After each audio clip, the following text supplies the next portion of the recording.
તો બીજી તરફ પોરબંદરના બંદર પર લગાવાયેલા સિગ્નલને પગલે માછીમારોને પરત ફરવા સૂચના આપવામાં આવી છે, જેને લઈને 200 જેટલી બોટ પોરબંદરના બંદર પર પરત ફરી છે। રવિવારે અરબી સમુદ્રમાં સર્જાયેલા લો પ્રેશરને લઈને પોરબંદરના બંદર પર 2 નંબરનું સિગ્નલ લગાવી દેવામાં આવ્યું છે અને દરિયામાં માછીમારી કરી રહેલી બોટોને માછીમારો સાથે પરત ફરવા તંત્ર દ્વારા સૂચના આપવામાં આવી છે। અરબી સમુદ્રમાં વાવાઝોડાની શક્યતા હવામાન વિભાગ દ્વારા દર્શાવવામાં આવી છે, ત્યારે સરકારી તંત્રની સૂચના મુજબ માછીમારી કરી રહેલી બોટો પરત ફરી રહી છે, જેમાં હાલ પોરબંદરના બંદર પર 200 જેટલી બોટ પરત ફરી છે। જોકે હજુ 1000થી વધુ બોટો દરિયામાં હોવાની માહિતી મળી રહી છે। નજીકના જ સમયમાં આ બોટો પણ નજીકના બંદર પર પરત ફરશે। સાયક્લોન બાબતે એવી વાત છે કે ગઈકાલે અમને જે માહિતીઓ મળી છે ગુજરાત મેરીટાઈમ બોર્ડ દ્વારા, જે અમને મેલ દ્વારા માહિતી આપી છે કે ભાઈ દરિયા કિનારા ઉપર સાયક્લોનથી સાવધ રહેવા માટે માછીમારોને સૂચના આપવામાં આવી છે, તે અમને મેલ દ્વારા જાણ કરવામાં આવી છે।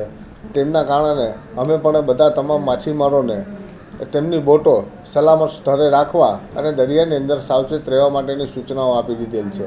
એમનું કારણ છે કે દરિયાની અંદર જે માછીમારી કરતી ફિશિંગ બોટો છે, આ ફિશિંગ બોટો જ્યારે દરિયાની અંદર ફિશિંગ કરતી હોય ત્યારે અમે એમને માલિકો હોય એ માલિકોને સૂચનાઓ આપી દઈએ છીએ, જેમના કારણે તે લોકો વાયરલેસ દ્વારા સંપર્ક કરી અને તેમની બોટોને સૂચનાઓ આપી દે છે કે ભાઈ વાવાઝોડા જેવી આગાહી હોય અને સાવધ રહી અને દરિયામાં માછીમારી કરવી, અને જો એવું શક્ય હોય અને ખરાબ વાતાવરણ થાય તો નજીકના કોઈપણ બંદરોમાં તમારે આશરો લેવા માટે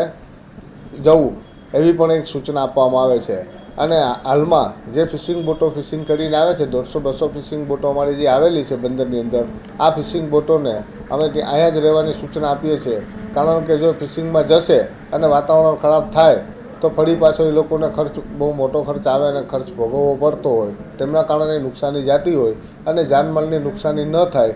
તે માટે તમામ બોટુવાળાને સાવધ રહેવા માટેની અમે એક સૂચના આપેલ છે પોરબંદર ખારવા સમાજે। અને કારણ કે જે કંઈ સરકાર તરફથી સૂચના મળે એમનું પાલન કરી અને અમે પણ એનું પાલન કરાવીએ છીએ, એવી એક અમે સૂચનાઓ બધાને આપતા રહીએ છીએ। અરબી સમુદ્રમાં લો પ્રેશર સર્જાતા પોરબંદર સહિતના બંદર ઉપર ભયજનક 2 નંબરનું સિગ્નલ લગાવી દેવામાં આવ્યું છે અને બોટ સહિત માછીમારો પણ દરિયામાંથી પરત ફરી રહ્યા છે, ત્યારે સરકારી તંત્ર પણ વાવાઝોડાની ગંભીરતાને લઈને એલર્ટ બન્યું છે। વિપુલ રાઠોડ, ગુજરાત ન્યૂઝ, પોરબંદર।